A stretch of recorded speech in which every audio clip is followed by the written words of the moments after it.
प्रेमी सज्जनों, कबीरदास जी अपनी रामायणी के माध्यम से समझाते हैं कि हे संसार के लोगों, कहते हैं कहलो कहो युगन की बाता, भूले ब्रह्म न चीन्हे बाटा। हरिहर ब्रह्मा के मन भाई, बिबि अक्षर लय युक्ति बनाई। बिबि अक्षर का कीन बंधाना, अनहद शब्द ज्योति परमाना। अक्षर पढ़ि गुण राह चलाई, सनक सनंदन के मन भाई। वेद किताब कीन विस्तारा, फैल गैल मन अगम अपारा। चहु युग भक्तन बांधल वाटी, समझ न परल मोटरी फाटी। भय भय पृथ्वी दहु दिस धावे, अस्थिर होय न औषधि पावे।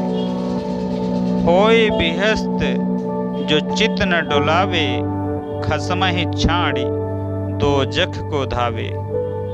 पूरब दिशा हंस गति होई, समीप संधि बूझे कोई।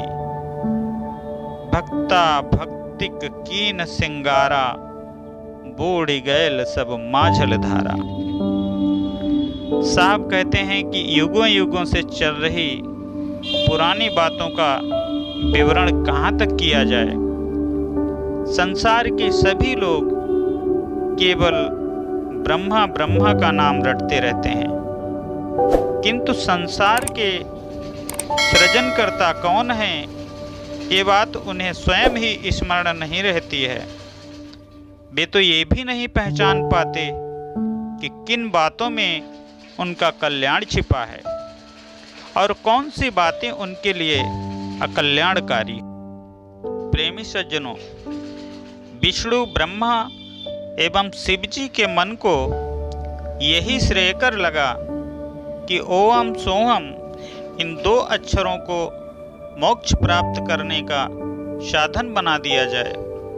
अर्थात केवल इन दो नामों को जपने से मनुष्य मोक्ष को प्राप्त कर लेता है, ऐसा ब्रह्मा विष्णु जी का मानना था। यह सोचकर इन त्रिदेवों ने इसको प्रतिपादित कर दिया।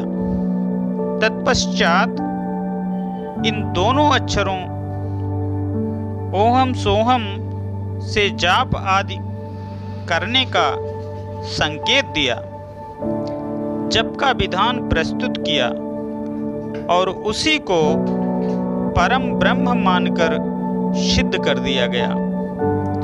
इस तरह लोगों ने पठन पाठन मनन कीर्तन करके विभिन्न प्रकार के संप्रदायों को चलाया तथा विभिन्न अक्षर का मार्ग इस विश्व में चला दिया तथा वही मार्ग अर्थात विधि, शनक, सनंदन, सनातन, सनत कुमार इत्यादि के चित्त को भा गया।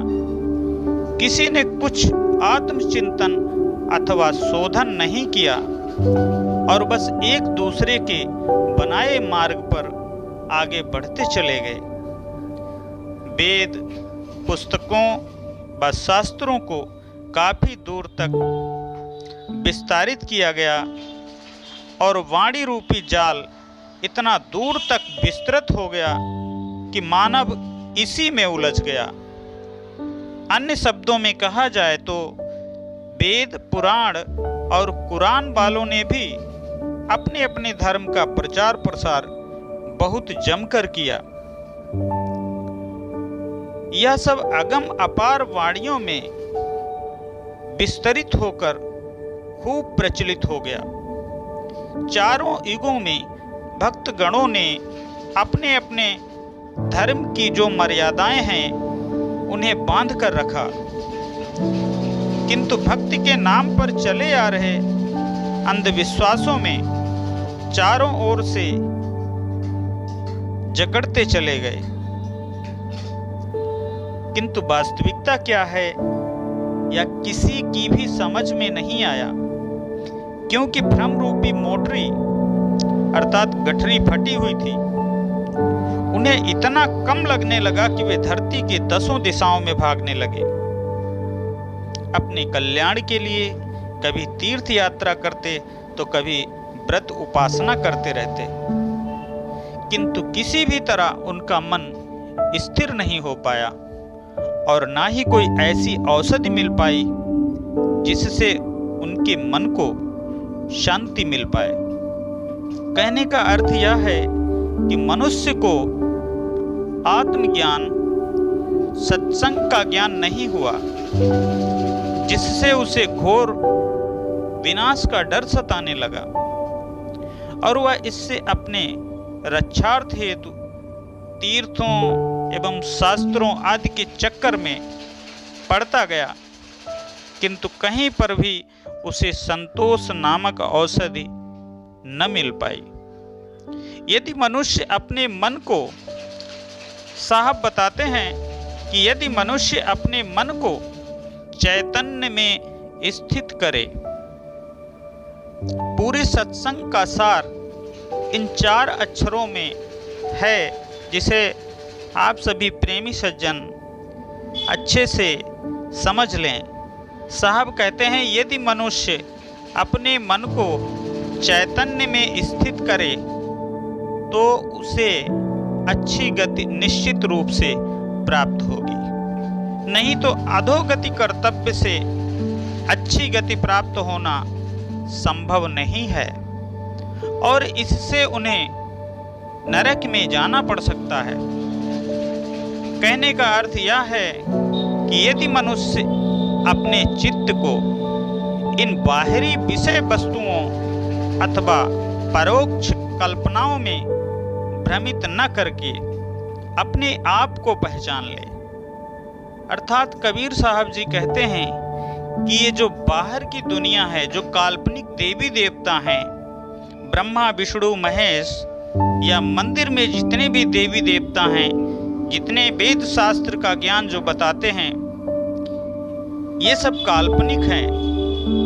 इनसे अलग हटकर अगर आप आत्मचिंतन करो तो आपका कल्याण हो सकता है। कहते हैं उसे स्वर्ग की प्राप्ति यहीं पर हो जाएगी अगर भक्तजन आत्मचिंतन करें, अपने चेतन स्वरूप में स्थित हो जाएं, वरना वह अपने स्वरूप को विस्मृत करके विषय वासनाओं में पड़कर कल्पना रूपी नरक में भागता फिरेगा। हंस हमेशा पूर्व की ओर गमन करता है, यानी वह हमेशा ज्ञान रूपी मार्ग पर चलता है। अर्थ यह है कि पूर्व दिशा अर्थात पूर्ववत प्रथम अवस्था में ही पड़े रहोगे तो मुक्ति जरूर प्राप्त होगी, क्योंकि संधि तुम्हारे निकट ही है। बस इसकी पहचान करने वाला कोई गुरु होना चाहिए। प्रेमी सज्जनों, किसी भी ज्ञान को प्राप्त करने के लिए अपने जीवन में सतगुरु का होना आवश्यक है। सतगुरु के बिना ज्ञान मिलना असंभव है। सतगुरु ही आपको उस आत्म तत्व की पहचान करा सकते हैं, अन्यथा आत्म तत्व को जानना बहुत कठिन बात है। मनुष्य जिस संतुष्टि की खोज में भागता रहता है वह निकट में ही स्थित है, किंतु इस रहस्य को कौन समझाएगा। भक्तजन तो अपनी भक्ति की धुन में ही मग्न रहते हैं। साहब कहते हैं उसी का साज श्रृंगार करते रहते हैं। वे आत्म स्वरूप के बारे में नहीं सोचते हैं, जिससे वे इस कल्याण रूपी सागर में डूबते रहते हैं। तात्पर्य यह है कि इस जगत में ज्यादातर लोग किसी परोक्ष कल्पित ईश्वर की भक्ति में ही लगे रहते हैं। अतएव दिन रात वे भक्ति का ही श्रृंगार करते हैं, लेकिन वो भक्ति कैसी है? कल्पनाओं की भक्ति है, और इसीलिए वो इस भवसागर से पार नहीं हो पाते हैं। कल्पनाओं से भरी समुद्र रूपी धारा में डूबते रहते हैं। और अपनी साखी में साहब कहते हैं बिन गुरु ज्ञान द्वंद भई खसम कही मिल बात, युग युग सो कहवैया काहुन मानी बात। मानव को सतगुरु का ज्ञान नहीं है, जिसके कारण वे द्वंद अक्षरों के बीच में फंसकर द्वंद युद्ध माया में पड़े हैं। यानी सच्चा ज्ञान न मिलने के कारण आपस में लड़ाई झगड़ा मचा हुआ है। जो भावुक भक्त थे उन्होंने मानवों के साथ मिलकर पहले से ही द्वंद की बातों को निश्चित करा लिया। अभी युगों युगों से द्वंद के चक्कर में फंसे हुए व्यक्तियों को गुरु लोगों ने मिलकर सत्य बातों से अवगत कराया, किंतु कोई भी अज्ञानी मनुष्य उन बातों को नहीं माना। उनका मन बाहर ही भटकता फिर रहा है। वे सज्जनों की संगत से दूर रहकर किसी की भी बातों को नहीं मानते और मिथ्याभूत बातों पर ही विश्वास करते हैं। और साहब कहते हैं, उन मनुष्यों की भलाई कैसे संभव हो सकती है। इसलिए प्रेमी सज्जनों, यदि तुम अपने सच्चे राम से मिलना चाहते हो तो अपने मन को भोग विषयों के विकारों से मोड़कर आत्मचिंतन में लगाएं और अपने आत्म स्वरूप को जानें। क्योंकि साहब कहते हैं, जिसे तू बाहर खोज रहा है वह तुम्हारा राम तुम्हारे ही अंदर मौजूद है। अब आप ही बताइए, जो वस्तु आपकी आपके पास ही है और उसे बाहर खोजा जाए तो कैसे प्राप्त होगी।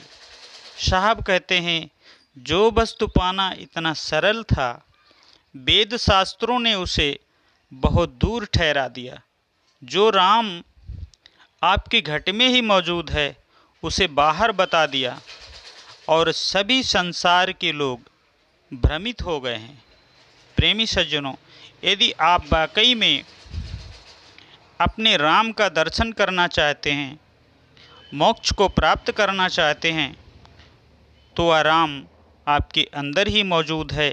उसे पाने के लिए आत्म स्वरूप में स्थिर होने की आवश्यकता है, आत्म साक्षात्कार करने की आवश्यकता है और वो आपको क्षण भर में ही प्राप्त हो जाएगा।